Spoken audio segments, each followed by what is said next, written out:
What news from Miles Jones? That, if you've been studying the Aleph Bet, you'll remember that the Lamed doesn't have a final form, right? Right. But in this manuscript I've been translating, there's a final Lamed, which Really? astonishing, actually. Yeah, let me put it over here for you. See it. But in fact, they're all over this thing. It must be of the Sephardim, or in other words, those that were scattered out to Spain and England and Ireland are probably using this final. Can you see that one there? Looks kind of like a backwards L. That's a final Lamed, and they're all over, and that's very, very much like the Arabic letter Lam. So, anyway, he was curious about that. He'd never seen it before. So, but we got so many different, documents that he's trying to do that, I found something, but I guess it's not that unusual to find something new. Well, Nehemiah is real clear that, in different regional places, they transpose some of the letters a little differently. Mm-hmm. Oh, well, that's true here. Every one of the letters are different than other documents, but a final Lamed, I mean, wow, Yeah. But it took me a while to kind of figure it out. You have to keep coaxing, and I thought it was probably one of those letters that I hadn't found yet. But anyway, it's 9 o'clock. Let's get everybody back to bed in 30 minutes. If it's all right, I'll just quickly show you about an 8-minute video or a discussion on a slideshow, and then ask for some feedback on how you're doing and whether or not you can help me. So, and I'll title this, "If any among you lack understanding, the giver to all shall give it to you." So that's very similar to if any of you lack wisdom, let him ask of God, that it braideth not. And it happens to be from the same verse in James. So, and if you look out there on the internet, you're going to find umpteen 100 different images out there of Joseph Smith Jr. Looking in James chapter 1 verse 5. And the one I like is this one here, the John McNaughton rendering of that idea, with Joseph reading the Bible and then asking God. So I'm going to show you this just quick little video that I made this afternoon. And so I hope everybody can see this, but you're looking at the Epistle of James, or Jacob, from the manuscript that Dr. Jones lent to me for decoding and getting as much of the translation done as I could. I am not a real translator, but wanted to show you what they look like in these ancient forms. I'd like to know when this one came about. Maybe by the time of the meeting I'll know, but it's Makatav Yaakov Hashliach Amar. So Makatav Yaakov that's a hey, Shliach, which means a missionary or apostle. Amar, he said. So that tells me a lot about the apostle Jacob. It wasn't James. And in the next chapter 1 verse 1, these are the letters. So I had to figure them out one at a time. And obviously that's a yud and that's an ayin, but what is that? Well, it's a kuf, Yaakov, or a vav, or not a vav, but a Aleph Bet. So it's a bit or a vit. Ebed. And you notice these little vowel pointings down here. Ebed. So this Dalet looks a lot like a Resh, where there is one right here. See, that's a Resh, and the Dalet. So that looks like a 7 to me. But if it had a little tail up here, it would be a Resh. And usually the Resh are shorter. But that doesn't, that doesn't mean anything. So, but, I translated this as I, Jacob, a servant to God. And that's Elohim. And let's see, there's the Elohim. So that's the Aleph. And it's using the Sigol, and I don't know what that one looks like, a colon. I can't remember the name of it. But there's the Lamed. And there's the Hey. That looks kind of like a Tav, but the Tav is actually got a tail that's going the other way. Elohim. And I did a little research. Elohim is not the same as Elohim. Elohim is God. And so he's servant to God, and the Adonai, so my Lord, right here, Adonai. So that's actually a noon. It looks a lot like a chaf, but it's a noon. And look at that right there, guys. Yeshua, not Jesus. And then here's ham, and it's not even a ham. It's not a ham with a what do you call it? The mem, the final mem. It's just ham. So sometimes the mem, that's a mem, if you can believe it. The mem sofit, or the final mem, and then there's this ham word, and then ha, that's the Mashiach, HaMashiach. And then it goes on to say that he is the Messiah, and he's speaking to the 12 scattered tribes, shalom. In other words, it's not as the King James, the servant of God and of the Lord Jesus Christ, to the 12 tribes which are scattered abroad, greetings. He's not a Roman. All right. So going on down to, you notice how I put each word in its own cell, and then I translate it to its characters, and then I try to find the words.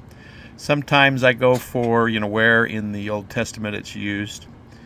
And then I go ahead and get to verse 2. And what James is saying, it is for happiness and great joy, my brothers, when you come to tests and temptations. It's not for something to feel picked on. It's for happiness because of the way that you're going to be tested. And then in verse 3, because to know this, that the repeat examinations of your faith is made your hope, right? It is because you're getting examined. It looks to me like the Lord really does love you. And this James, this brother of Jesus, was a special character, and I'll get into that in a minute here. But I wanted to go down to verse 4, and this to me, this doesn't sound like an uneducated man. I mean, he could process Hebraic thought a lot better than I can. And I said, I figured, well, but let patience have her perfect work, and you may be perfect and entire, wanting nothing. Well, I rendered that, the hope being her complete act, peaceful and innocent for your sake, in order for you to be perfect and complete, neither disadvantaged nor wanting anything more. And then down to the money shot, and that is our beloved James 1:5. It's the, if there is a man among you lacking wisdom. And I like that, among you. So he was writing to the believers. And I guess it's about the same as you say, if any of you lack wisdom. But I think it's more accurate to say, if there is a man among you lacking wisdom. asking for understanding and grace. That's another thing that's different than in the King James. The absolute giver to all men, without shame or disgrace, shall give it to him. And what's fun was I saw my own name in there, Jonathan, and the absolute giver of all things, which is Hanotan. Hanotan, mine's Jonathan, the giver of grace to all, the absolute. So that's the kind of the process I go through, but I also, as Dr. Jones stated, I go through and I try to figure out which letter goes with which alphabet, the letter alphabet, and I put them down, and then I have you see the nun and the nun, so he can set them on its side. He can have a samak that's a little different, so I haven't found a zadik yet, and a kuf and a resh. That doesn't look like this beautiful sheen to me, and this tav doesn't look. So I had to figure them out. So here's the thing. I don't need to belabor this too much, but if you want to help me, if you want to learn Hebrew accelerated, if you want to feel the joy of the Spirit teaching you, come over here and join me on translating one verse of Jacob. And I have permission. I can share one verse with you, and I can share with you the letters, but it would be better if you did it yourself. If you get stuck, I can direct you. So anyway, that's the end of this little demonstration, and I hope others will join me. Thank you. I don't know if I conveyed it well, but if you want to learn it fast, translate something. And then, go through every aspect you don't understand. If you don't understand the pronomials, go through them every day. Dr. Jones has these very cool flashcards. And, we have the vowels. And we have the consonants that we go through already. So those are good to learn. Also, he has the books, and he has the listening to the scriptures on a very slow speed so that you can start to pick it up. This is in the Old Testament. Then you have the grammar book here. It's there. It's a nice set. He's got the flow charts and another book. It's worth the $130 in my opinion. It's a complete system. And he's got a heck of a lot of experience in teaching young people different languages. So that's where he's coming from. Does anybody have any questions or any comments on what you're doing to learn Hebrew, or if you'd like to join me? I'm going to share one verse, but I'm going to share a lot more than that if you're interested and actually want to do it with me. So can you share with us that document you were just showing in the video that has the breakdowns? Yes, I will.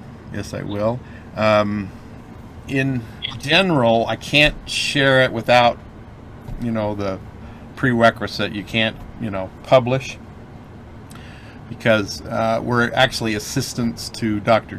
Jones when we do this. So he doesn't want our translations getting out, or our different things. That he says you can go ahead and go up to verse 5. That's okay. Because I talked to him about that today. But yes, I will share that with you, Darren. So let me see if I understand. This document has not been translated before? Well, I don't know. I mean, I have no idea. You can't find it online anywhere. That I've tried to do.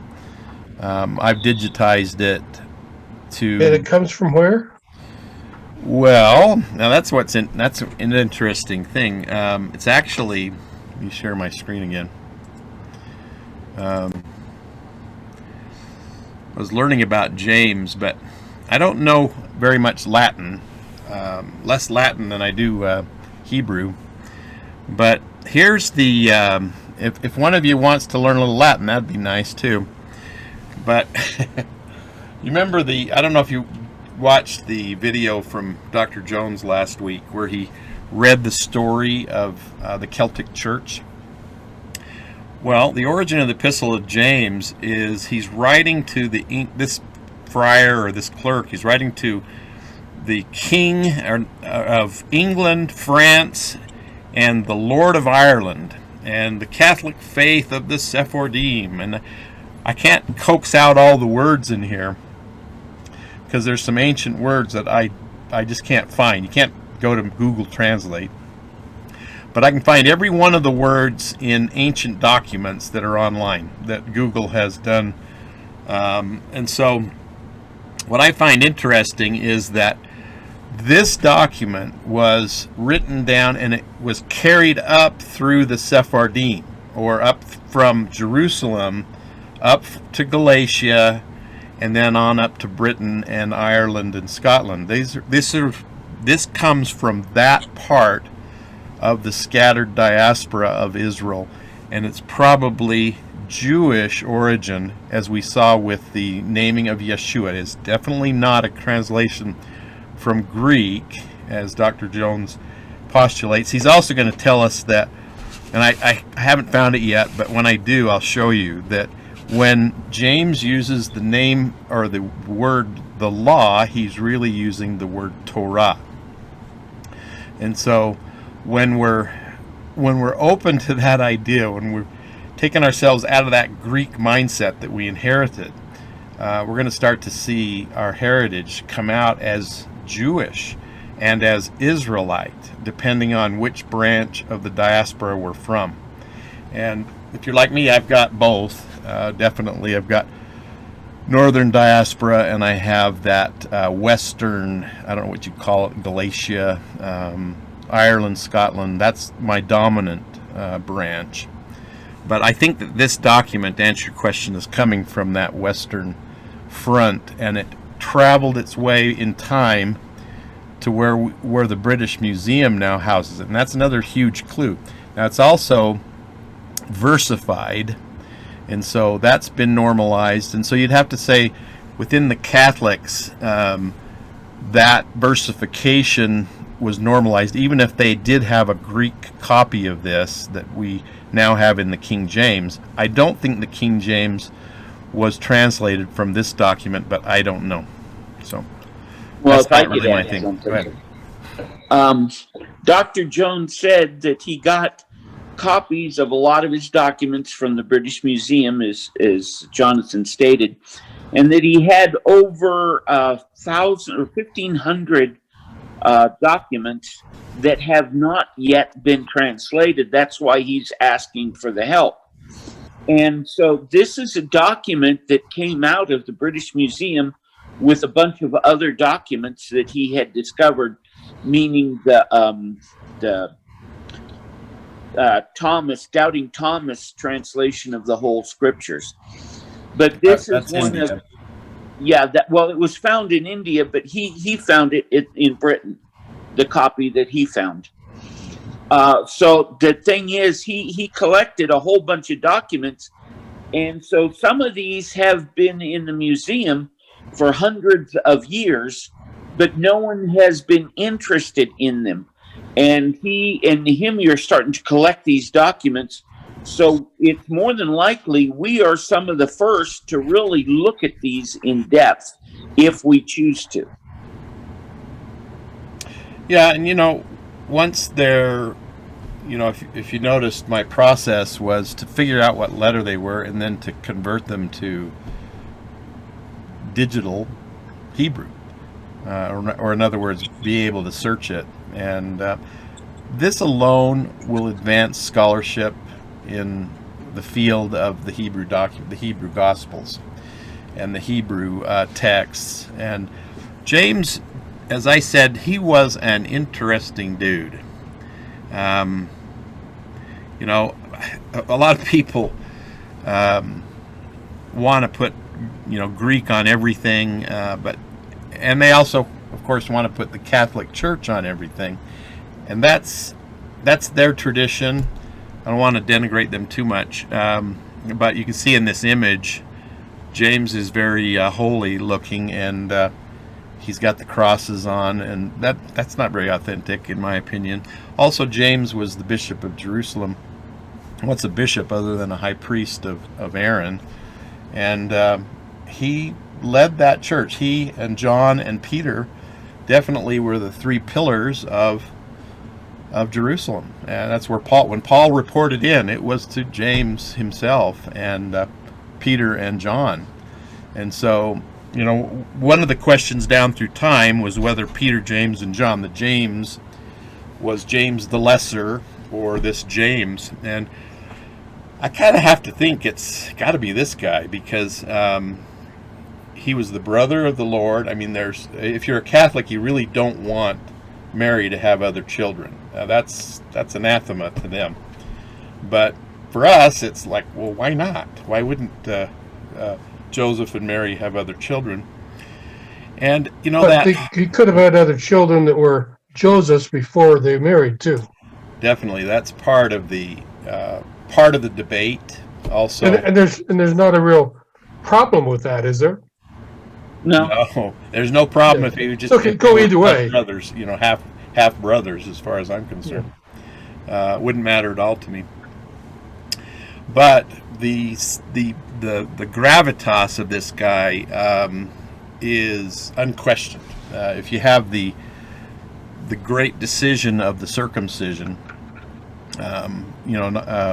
Eugene often has told me about this, but in Acts 15:13-21, and after they'd finished speaking, James replied, "My brothers, listen to me. Simeon has related how God first looked favorably on the Gentiles to take from among them a people for his name. This agrees with the words of the prophets, as it is written, and after this I will return, and I will rebuild the dwelling of David, which has fallen from its ruins, and I will rebuild it, and I will set it up, and so that all other people may seek the Lord, even all the Gentiles over whom my name has been called. Thus says the Lord, who's been making these things known from long ago." And you know, you just read that, you feel it as a future event. Okay, so circumcision wasn't something that they imposed for baptism or for any kind of fellowship, but doesn't it look like when that tabernacle of David is restored, it's going to have to come back? And so we have, therefore, I have reached the decision. Go ahead. If I may, it says in Isaiah that the uncircumcised shall not enter into the temple. But later on in Acts, when Paul is returning for, I forget which, I want to say Pentecost, but that's not the right word or right feast. But he's going into the temple to be purified. And there's an interesting statement. It says, they say that you're telling that people must not circumcise their children. And what's interesting in that fact is that they were teaching that they didn't have to obey the law and didn't have to circumcise their children. What that scripture implies, without saying it directly, is yes, to get baptized, you don't have to be circumcised. To serve the Lord, if you're an adult, you don't have to be circumcised. But the circumcision of your children was still required. And people overlook that scripture. And James was the one to direct Paul to be purified. Yes. So there you go. And, therefore I've reached the decision that we should not trouble those Gentiles who are turning to God, but we should write to them to abstain only from things polluted by idols, and from fornication, and from whatever has been strangled, and from blood. It's not saying don't keep the Sabbath, don't do all these other things, but I I wonder if this is translated right. I would like to know. I'd like to see the original text as close as we can get it, because this smacks an awful lot like the no-eyed laws that I keep getting hit with in Brooklyn. And for in every city for generations past, Moses has had those who proclaim him, for he has been read aloud every Sabbath in the synagogues. Well, Moses preached circumcision. And so there's a lot here that isn't said, and certainly we haven't interpreted this very well over time. The other fragment 7 of what's called the Gospel of the Hebrews is fascinating to me because of what James did. And after the resurrection of the Savior, and when the Lord had given the linen cloth to the servant of the priest. Now that's an interesting statement that I'd never heard before. He went to James, or Jacob, and appeared to him. For James had sworn that he would not eat bread from that hour in which he had drunk the cup of the Lord, until he should see him risen from among them that sleep. And shortly thereafter the Lord said, Bring a table and bread. And immediately it is added, He took the bread, blessed it, and brake it, and gave it to James the just, and said to him, My brother, eat thy bread, for the Son of Man is risen from among them that sleep. Wow, you get kind of woo. James is awesome.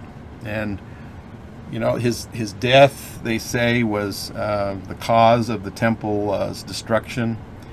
When the pilgrims came back to Jerusalem every year for Passover, the Sadducees and the Pharisees were so upset with the growing strength of the Messiah's followers and the apostles that they told James to get up on top of the temple and to proclaim his testimony that Jesus was not the Messiah.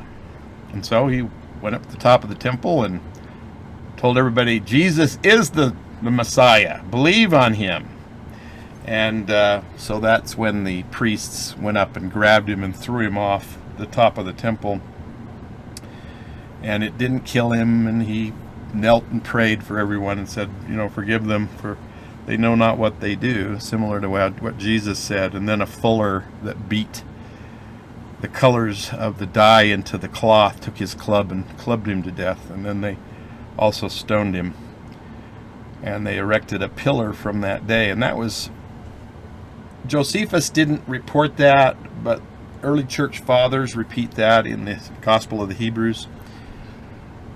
And it was that next year that Rome sacked the temple and threw it down. And so, God's judgment comes, and it's by the blood of the righteous, James the just, Jacob the just. And so that's kind of all I wanted to talk about tonight. Does anybody have anything to share that would be useful for learning Hebrew?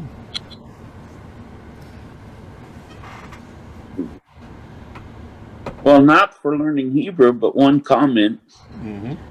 Earlier you said that, this shows that James was not an uneducated man.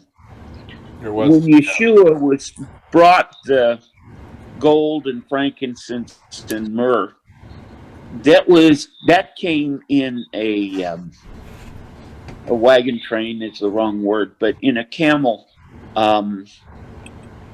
group that came. And sorry, phone call. The thing is, the family was wealthy. Joseph of Arimathea, Mary's brother, bought his position with the Roman Empire as the tin merchant in England. And so that not only Yeshua, but a lot of the children benefited from that with a higher education and a lot of benefits. So they were not as portrayed by a lot of people as poor or, as a carpenter's son that had to work. they were very well off. When Yeshua went to the temple at the age of 12, he was considered a wealthy prince, and that's why he sat with the Sanhedrin and talked with them. Also, because his knowledge. So there, Josephus hints how he was highly respected because of his position. These are things that we make assumptions about, but it mentioned in complete totality. Right. Well, the way that James thinks is complicated to me. I mean, he parses things out and lays it out. So I'm very happy with this work. Of course, I have these dreams of working on the book of Revelation, but I'm good with this for now. Anybody else have a comment, what you're doing, and if anything we can help you with, I'd like to. So I've got to leave. Shirley's calling. All right. Back. Thank you, Gene. Hey, I just want to clarify. So there's a few different James mentioned. Yeah, there's three. Yeah, and I wanted to, I guess, parse out the one you were talking about. So there's James, son of Zebedee, the brother of John. He's killed in Acts chapter 12, I believe. Mm-hmm. Yeah, I think so. Pretty early on. There's James, the son of Alphaeus, who's another one of the 12. Right. And we don't really know much about him. James the Lesser? I think that's him, son of Alphaeus. He's James the Less. Yeah. Why do they say that anyway? These guys. I think it's just because we don't know anything about him. Maybe. Oh, okay. Lesser known. Okay. Or sometimes he's called James the Younger. Yeah. And then the James you're talking about he was not one of the 12, but he was not one of the original. The brother. Right. He calls himself a shliach, a hashliach, and he writes of himself as an apostle. Now, what's the definition of an apostle, Russell? It's not exactly our definition today, is it? Isn't it something a little different? One who is sent, or something like that. One who's sent, a messenger. Yeah, well, that's right. Well, like Paul too. Like we don't know that Paul was ever officially one of the 12, but he calls himself an apostle. Well, and was the original church appointed with an office like the Utah church has and the Missouri church has? I'm not sure. I don't know. I'm not sure that it was the same as we portray it, or that we were given as a tradition when we woke up in our beds in wherever that was. So okay, so that's a good comment. What else, Darren, on that? Well, I guess I've never heard that tradition you talked about how this James died. Where did you find that? Well, go to Wikipedia. Okay. I'll have all the sourcing there. I like Wikipedia because they are required to give sourcing. I don't think that just because we have it in the New Testament, it's a slam dunk. That's all there is. I don't think so. I think there was some politics going on there to even what's in there. So. Yeah, I found it on the site christianhistory.org about the death of James too. Mm-hmm. Yeah, I'm sure there's a few different places. Sure. I haven't gone through the Wikipedia one yet. Mm-hmm. Well, and what I liked is this guy sounds an awful lot like an Aaronic priesthood dude. And so, we have the high priest of Melchizedek, who's Jesus Christ himself, but we also have the high priest of Aaron. And if you had if John the Baptist was that, that's important that we not lose that. I don't see them as deacons that are 12 years old or 16. That doesn't quite fit for me. But that's how it's done in the Utah church. Certainly Well- not done that way in Missouri. Yeah, it wasn't even done in the Utah Church until after 1877 when Brigham Young changed it.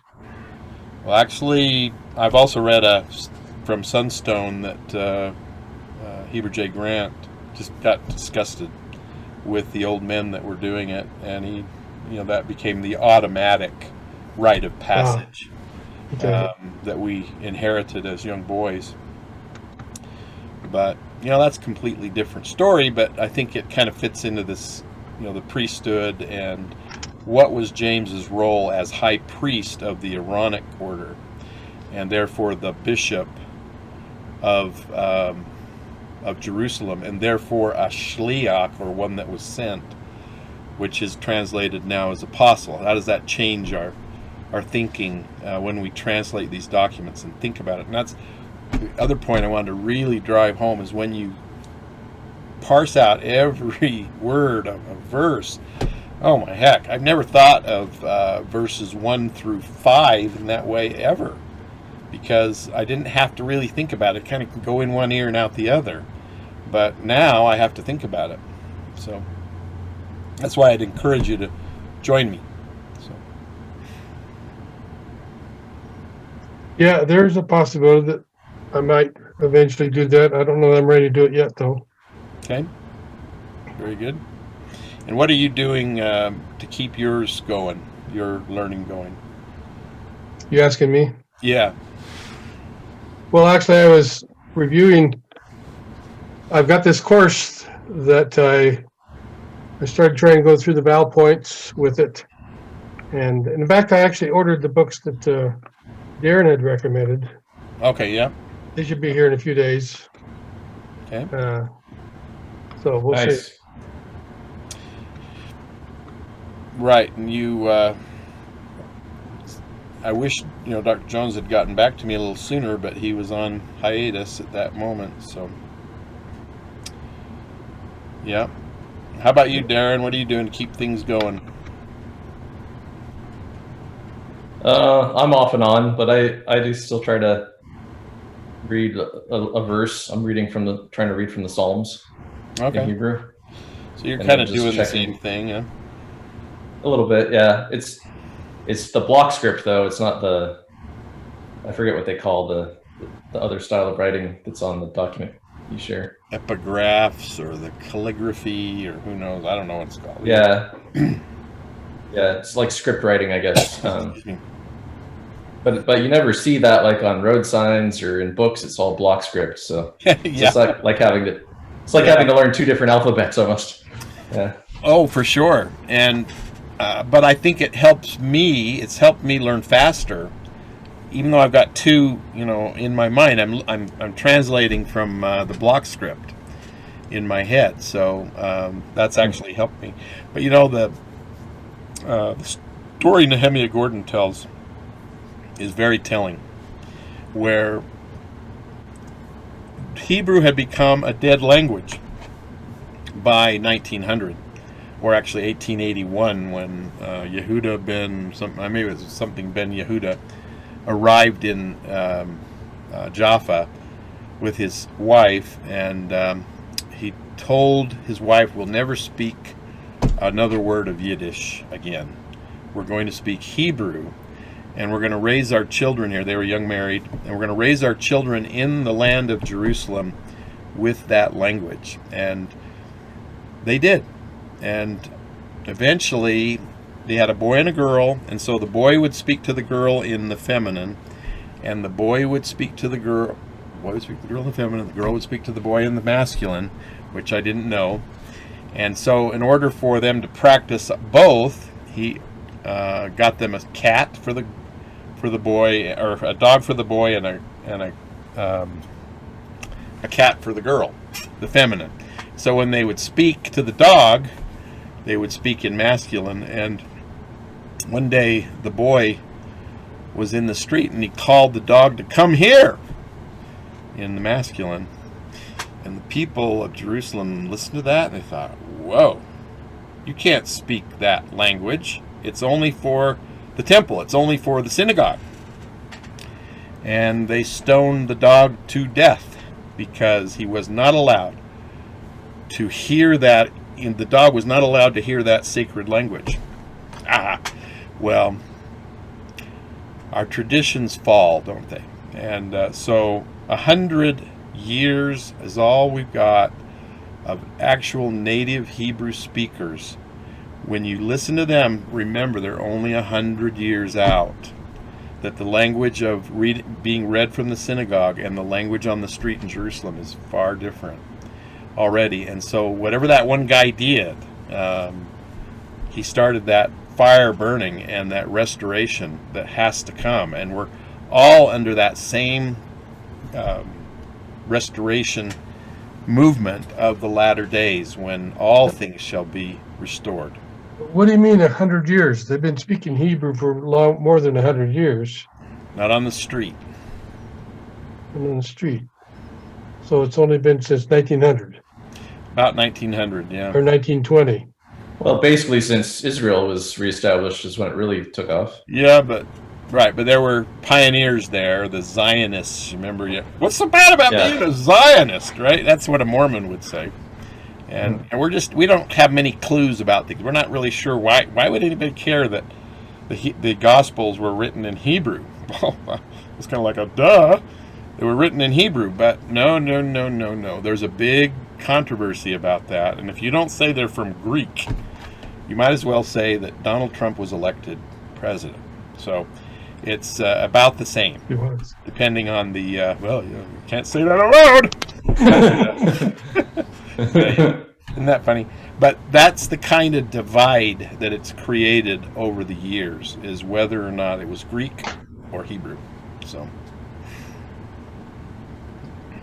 I've always heard that people acknowledge that they probably didn't begin in Greek, but that's all we have left is Greek. I've heard that too. Yeah, and that's kind of that compromise that started recently. But no, if you were back in the Middle Ages, you could be burned to death, you could be forced to join the Catholics, there's all manner of pogrom type terrorism that were perpetrated on the Jews, and that's because most of the Christians of the first century were Jewish. So, and also that became Celts, and so you have the Celtic Church, but those in Europe were rooted out. They were killed and they were forced out. But of all the New Testament, there's still a few places that we don't have Hebrew sources for. Isn't that correct? Yes. Some of Paul's letters were written directly in Greek, they figure. And then may have been translated from Greek to Hebrew. There are Hebrew sources for everything. There's a Hebrew New Testament, but... Right. But that's the clues in James tell me this was originally came on a path, a provenance of Hebrew, because of some of the wording, the word shliach, the word Yeshua. Those tell me that this is probably from Hebrew and not Greek. Okay. Well, we'll talk again. Anybody got a suggestion for next week, or if you want, just contact me. If you want to join me with this translation and just contact me. We'll go from there. Okay. That's good. All right. Good night, everyone. Thank you. Good night. Bye-bye. Goodbye, Brett.